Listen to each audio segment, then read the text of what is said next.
మీకు అన్ని అంటే నంది అవార్డ్స్ ఇవన్నీ వచ్చినాయి కూడా నేషనల్ అవార్డు అనేది ఎప్పుడు కూడా మీకు రాలేదంటే ఆ కేటగిరీ కొంచెం లేట్గా చేర్చడం వల్ల అనేది. సో అది ఎప్పుడైనా అంటే మీకు ఈ అవార్డులు అవన్నీ ఎప్పుడన్నా సీరియస్నెస్ ఉండిందా సార్? లేదు నాకు ఈ అవార్డులు ఏ అవార్డులు ఎక్స్పెక్ట్ ఏం చేయలేదు. ఒకప్పుడు స్టార్టింగ్లో అంటే ఉంటుంది కదా కామన్గా, అప్పుడు ఆర్య యాదవ్ వచ్చినప్పుడు కొంచెం ఫీల్ అయ్యాం, కానీ ఇంకా దాంట్లోనే సాధారణ అయిపోయింది. భగవంతుడు మనకి ఏది ఇస్తే సంతోషం, ఈ పోయిన సంతోషం, ఇచ్చిన సంతోషం, నా భావంతో ఉన్నాను.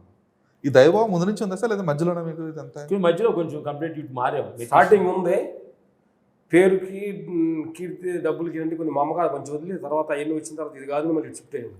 ఎందుకు మారాల్సి వచ్చింది అలాగే? అంటే మిమ్మల్ని అలా దానికి ఎందుకంటే ఇది నిరంతరం శాశ్వతం. ఇది అంటే ఇది రిలీజ్ అయిన పాయింట్ ఉంటుంది కదా సార్? లేదు ఏదో చోట అమ్మో ఇది అంటే విధానం కరెక్ట్ అంటే ఎన్ని వచ్చినా ఈ మనసు ఏంటంటే అంతులేని కథ. అది మనసుకి ఎంత పేరు వచ్చినా ఎంత డబ్బు వచ్చినా ఎన్ని కావాలంటుంది.